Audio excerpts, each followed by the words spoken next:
Vrai faux de l'info de la matinale avec vous Laurent Guimier. Bonjour. Bonjour Thomas. Vous promenez ce matin votre détecteur de mensonges sur les fameux emplois d'avenir du gouvernement. Oui, parce que Jean-François Copé est venu en parler hier matin, ici même, on s'en souvient, dans ce studio avec Jean-Pierre Elkabbach. Les emplois d'avenir, 150 000 contrats réservés aux jeunes en difficulté, à terme. On en aura déjà 100 000 à la fin de l'année.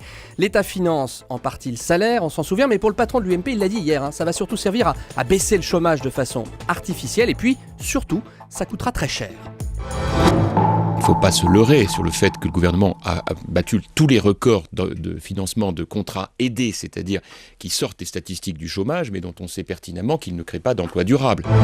Alors Jean-François Copé nous dit qu'avant Jean-Marc Ayrault, jamais un gouvernement n'avait autant dépensé d'argent pour financer des contrats aidés. Vrai ou faux, Laurent ?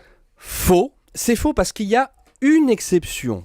Une seule, et d'ailleurs je pense pas que M. Copé aura envie de me contredire sur ce coup-là, parce qu'avant Ayrault, il y a eu Jospin. Vous vous souvenez, les emplois jeunes, entre 1997 et 2002, pendant la cohabitation avec Jacques Chirac, quand Jospin était à Matignon et Martine Aubry, ministère du Travail.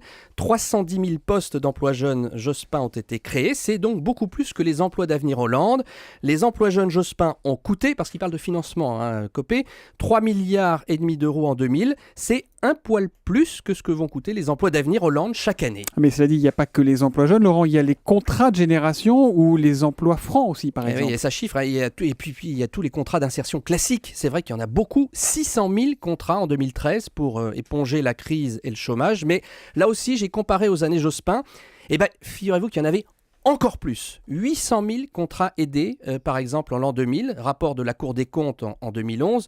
D'ailleurs, à l'époque, il y avait une sorte de consensus sur la question. Jospin à gauche et Chirac à droite, vous vous souvenez, ils voulaient réduire la fracture sociale. C'est son cheval de bataille. Voilà, ils étaient main dans la main pour signer à tour de bras, si je puis dire, des contrats aidés. Au-delà des chiffres et des milliards, il y a finalement une seule question qui compte, et Jean-François Copé, pour le coup, la pose. Est-ce que ces contrats sont utiles ou non pour lutter contre le chômage? Et là, je vous parlais d'un rapport de la Cour des comptes de 2011, 150 pages passionnantes sur la question, et le verdict est clair, non, pas vraiment. Je cite la conclusion des sages.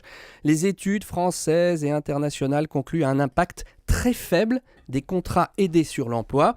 Alors je m'explique, les sages de la Cour le disent, on soulage, on pense les plaies du chômage, mais les chômeurs qui décrochent un emploi aidé, dans une association ou une mairie par exemple, ne reçoivent pas en général la formation à côté qui va leur permettre de voler de leurs propres ailes. Ensuite, c'est quand même l'objet de ce genre de contrat, et ça qu'on soit de droite ou de gauche, je pense qu'on ne peut pas nier que c'est le vrai problème pour le coup. Le vrai faux de l'info d'Europe Matin, c'est tous les jours à 8h30 sur Europe 1 avec Laurent Guimier.